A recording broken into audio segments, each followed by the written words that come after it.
All right.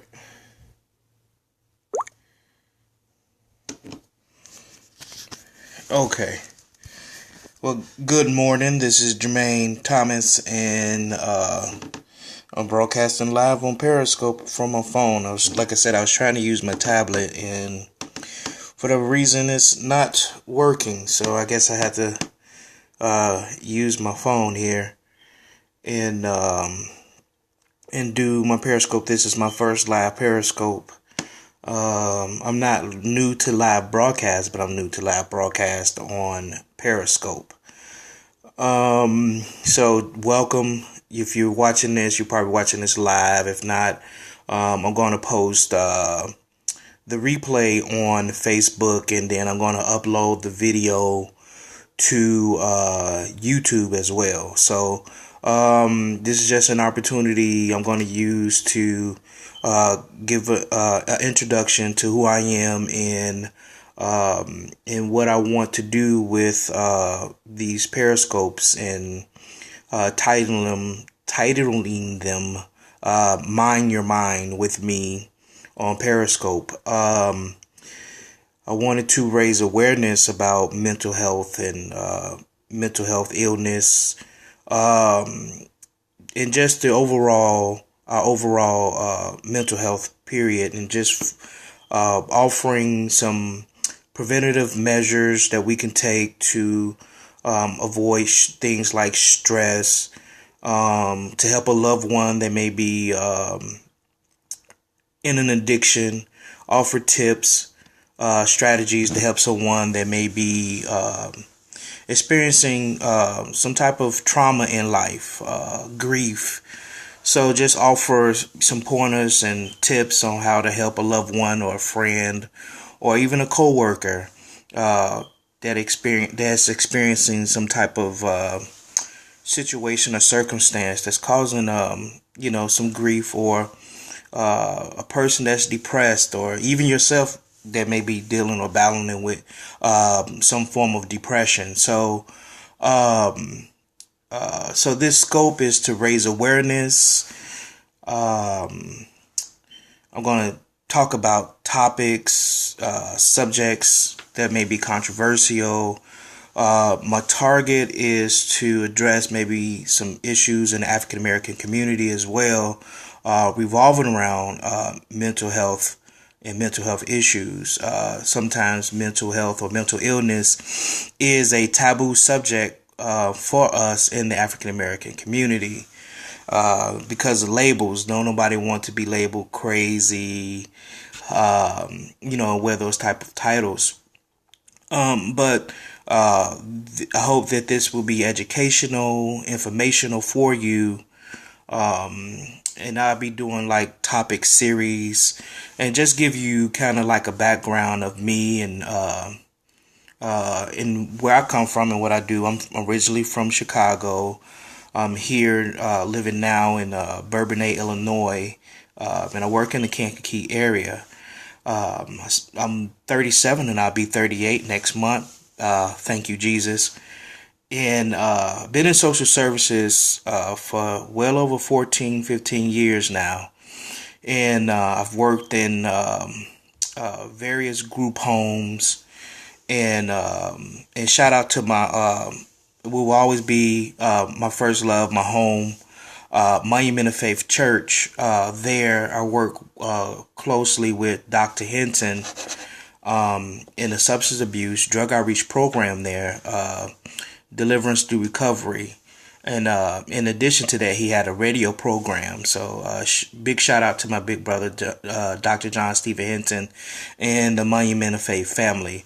And working with him, we did went out to the streets and helped people in drug addictions, put them in recovery homes, and I led and hosted, some substance abuse groups in a pastoral type of capacity, and work between there and working at the group homes as a case manager, working with DCFS awards at the state.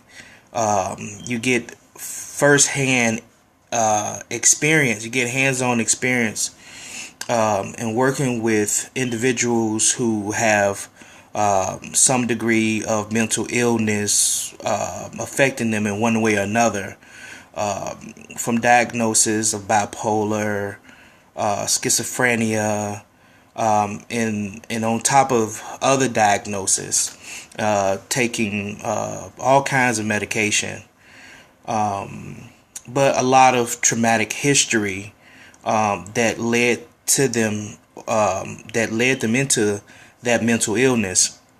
So early on, I considered these kids to be normal and nothing wrong with them. They're baby kids. They just need a whooping. They need a spanking. These kids don't need all that medication. That was my philosophy. Coming into the social service arena, and then just through the job experience, interactions with these youth, sitting in groups, counseling, and crisis intervention, because there was a lot of crisis intervention moments, working with these troubled teens and young men who had a lot of traumatic issues from their past. We were always encouraged by our supervisors or the psychologists on staff to read their files. And at first I was kind of reluctant, but when I read the files and spent time and years in going into different trainings, I began to understand that mental illness was very real, and that some of our individuals, they definitely needed that medication to help them to function at a place normal like you and I. There was something chemically missing in their brain. Their neurons, like you and I, our neurons, they fire, they connect. But for these individuals, there was this misconnection, and certain medications that were prescribed to them will help them, those neurons, to connect, and to help them to make sound choices, to make sound decisions, not to be overreactive to certain situations. Dealt with kids, and so in any given time, we were responsible for about 6 or 7 kids sometimes, or young men, and with all various degrees of mental health issues, and it could take a toll on you, and at times it did. And just being open. There's many a times I went home crying because of the stress, and not just the stress, but because you couldn't be angry at these young men, because as a good friend of mine would say, every issue reflects a need. And these young men had a lot of issues, and they took it out on you as a staff person sometimes, and you couldn't take it personal. And you had to love on these kids anyway. You had to love on them anyway, and so that was kind of, and it stretched you. And so that's kind of my background and my history, and then going back to school and getting my degree in social work. And so definitely my focus and my aim is to raise awareness about mental health issues, and maybe share some of the things that I've learned and cultivated as a mental health professional, and pull some of those things that I got from training at in social work, and some of the things I implemented during my internship. I developed groups, working with individuals with intellectual disabilities, and in helping them to transition from a state institution and transition them to a community more setting, living in a community versus a state institution. And so, being in an institution is its own atmosphere, and there's a certain set of behaviors, and often what happens when individuals from transitioning from one institution to the next, what often happens is that they begin to self-sabotage, because staff usually waits hand and foot for individuals, and then move into a more independent environment where they have to use some of those independent skills that the staff taught them and was teaching them, and it's not easy. The same thing with the group homes, and so I hope something that I share and help would maybe encourage you. We need more African American men in social work. One of my professors at the City College in Chicago, and I want to send a shout out to Kennedy King College as well. They have a social work class there, several classes there, and this that kind of set me in my pace, and focus too as well. And so I really just want to send a shout out to my professors at St. Augustine College. The small classrooms, they are phenomenal. So if you're considering social work and you're in the Chicagoland area, I strongly encourage you to go to St. Augustine and you tell them Jermaine sent you. So I just wanted to give you, my encounter with mental health, and what I encountered, and what I've learned, what I'm still learning, because you never not stop learning in this arena. They always encourage. Well, we're given the charge to go to do our CEUs, our continuing education.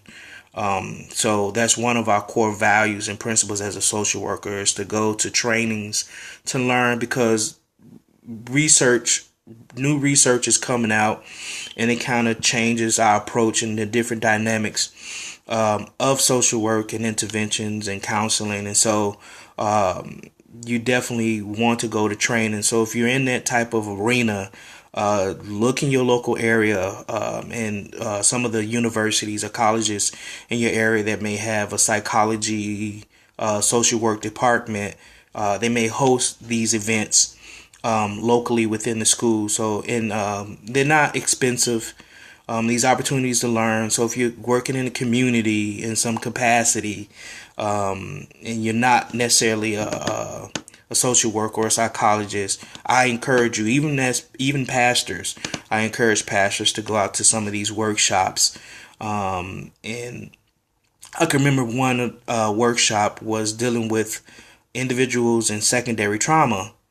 And it was very educational, and it was very eye-opening. I'll give you an example. You can have an individual at this particular place. It was a night ministry, Christian night ministry, or something like that. And they go out on the streets at night, and they reach out to at-risk teens, homeless teens. And often what happens is that there's already a certain level of trauma a person is experiencing when they come into some type of care, even in emergency rooms, and they're seeking services and they're seeking help, and they come across that attendant or that person or that personnel who's maybe having a bad night, and that staff person or that personnel could trigger that trauma and take that person that's already hurting, that's already in their own kind of stressors, could make their situation even just that much more worse. It could cause the person that was coming in for help and turn them off to even reaching out for help. So there was some aspects of secondary trauma. So I'll get into different things like that, and talk about that. Depression is a common mental illness. A lot of people have it and not necessarily talking about it. And they're in churches, they're in your mosque, they're in your community, they're in your workplace, and sometimes you don't know it. It's just they're hiding it. And so we'll talk about that as well. I'll be posting these videos and resources. I believe .gov, the .gov has awesome resources and information about mental health or post-traumatic stress disorder, bipolar, schizophrenic, and there's all kind of societies, institutes that their whole mission is to raise awareness, do research on how to prevent these things or help a person cope with their mental illness. And so I'll be sharing a whole host of resources as well. Let me see. I'm finna go here to one of the government websites and just share a little bit about what they have to say about what is mental health. And this is Department of Human Services, HHS .gov. And so I'm just gonna read a few of these things and let you go. What is mental health? Mental health includes our emotional, psychological, and social well-being. It affects how we think, feel, and act. It also determines how we handle stress, relate to others, and make choices. Mental health is important at every stage of life, from childhood and adolescence through adulthood. Over the course of your life, if you experience mental health problems, your thinking, mood, and behavior could be affected. Many factors contribute to mental health problems, including biological factors such as genes, brain chemistry, life experiences, and such as trauma or abuse. These are certain conditions and factors that will bring on an onset of mental illness or mental health problems. Family history of mental health problems. Oftentimes, we just cope, or we build negative coping mechanisms. That's what leads a person into drugs and alcohol, or risky sexual behaviors, trying to cope with that particular problem or abuse or trauma in their life. And so the drugs, the alcohol is like the fruit on a tree. The real issues is the trauma, the abuse, the poor choices, the thinking, the behaviors, the root causes. Those are the things, is layered. What did it say? Early signs. Not sure if you or someone you know is living with mental health problems. Experiencing one or more of the following feelings or behaviors can be an early warning sign of the problem. Eating or sleeping too much or too little. And I want to talk about, I'll be discussing obesity. And I think that one aspect of dealing and addressing the issue of youth obesity is definitely the nutrition and changing diets. And I'm grateful for that approach. But also there's a need to deal with the other issues. There may be some underlying issues that will cause a young person to overeat and to overindulge in foods, to eat comfort foods, even adults, and issues with obesity. And so we need more of a holistic approach. Yes, deal with the nutrition aspect as well and the diet aspect, but also they may need some counseling or someone to talk to maybe uncover some of those underlying issues that may be leading them to overeat. So that's another area that I would like to see addressed even in schools. And then I was watching the news here locally in Chicago, and they talked about trauma centers in the city of Chicago, and we need it. We need a trauma center that's local, not just to deal with gunshot victims, but also outreach and counseling where people can come in and get some help. Trauma is very real, and people need help to manage the stresses of life, and sometimes they in that place of hopelessness, and have those thoughts of suicide and wanting to kill themselves. And so, but if they have access, readily access to these services, I think that those will be great for a place like Chicago. I'm going to talk about post-traumatic stress disorder. Often when we hear post-traumatic stress disorder, it's often associated with our war veterans coming home from the war, and the things that they seen, and the things that they experienced there. The loss of a friend or a fellow soldier. So those are very real issues for them. But also in urban communities like Chicago, and me growing up in Chicago, and witnessing violence is not easy. I can remember driving up a particular street in Chicago in the Inglewood area, in on my way to school, actually, at the junior college in Chicago, and witnessed a drive-by shooting. And not too long ago, this past summer, I was visiting, reestablishing connections with a good friend of mine's. And my friend Tony George and we saw a guy shoot, I thought was at a bus, but I guess at another car. And he just casually walked across the street and began to shoot, and then crossed the street and took off running. That's not normal. That's not normal. Normal people don't live like that. You don't witness that on a day-to-day basis. And so, like war-torn countries, like Israel, who they have to get on buses. They have bomb shelters built within their schools. And so that's a certain level of stress. And the body manages stress, but it's not built to deal with a lot of that onset of stress, and it develops into different things.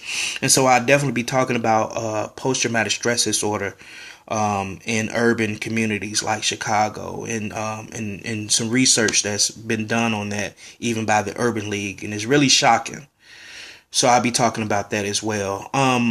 What are some of the early warning signs? Is having low energy, no energy, pulling away from people and usual activities, feeling helpless, smoking, drinking, like I said before, feeling unusually confused, forgetful, on edge, angry, upset. The onslaught of these emotions. Usually, sometimes we can manage these things, but sometimes these things force themselves on you. And it's like, why am I feeling this way?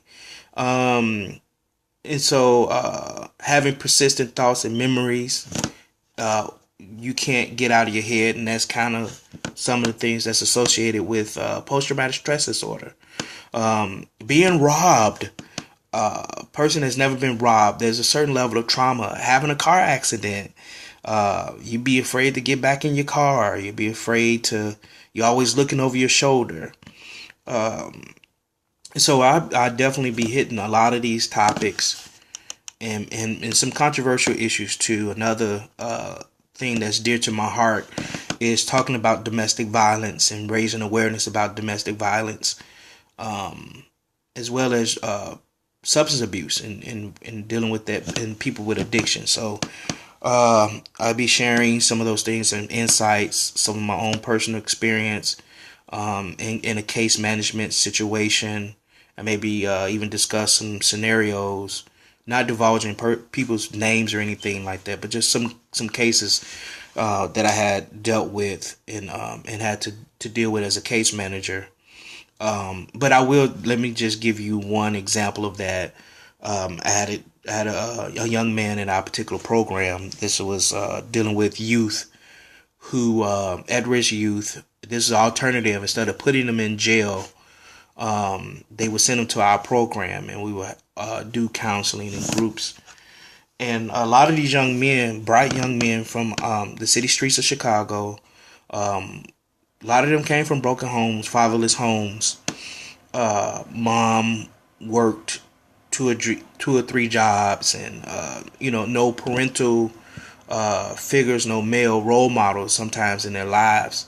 And so they give over to the streets. Some of their role models, the negative role models, are the guys that's on the street, the dope dealers, gang members, and the gangs become family to them. So a lot of these young men are dealt with, and a lot of these young men have trauma in their life, some level of trauma, and on top of maybe some mental health issues. But I had one case in particular where the where his he went and got a psych eval, and it was clear that he had he was diagnosed with a mental illness, but his mom ignored the diagnosis and wouldn't get him any type of help, counseling, and medication. And a lot of times people are not educated, or sometimes the mental health profession doesn't do a better job of educating even people of color about the benefits that can of taking medication. I know it's a taboo associated with that, and so what I did was I just educated her about how her brain and my brain works normal, the natural flow of chemistry in our brain, and that his brain doesn't work that way, and it's a sickness. That I asked her if her son was sick, with the flu, would she just let him battle it out? Would she take him to the doctor and have the doctor, maybe prescribe some type of medication to bring the fever down and to help, remedy the issues with that the flu symptoms bring? And she said, "Sure, that's my son. I love him." I said, "Well," it's kind of like the same thing, that's kind of going on with his brain. He needs some medicine to help, his brain to react like you and I brain, and to make it normal, with counseling. And eventually, sometimes what can happen is that a person may take a certain regimen of medication because they built certain skill sets and learned some skills, how to manage their emotions and things like that. Their medication can be, the diagnosis can be lowered, and they could take it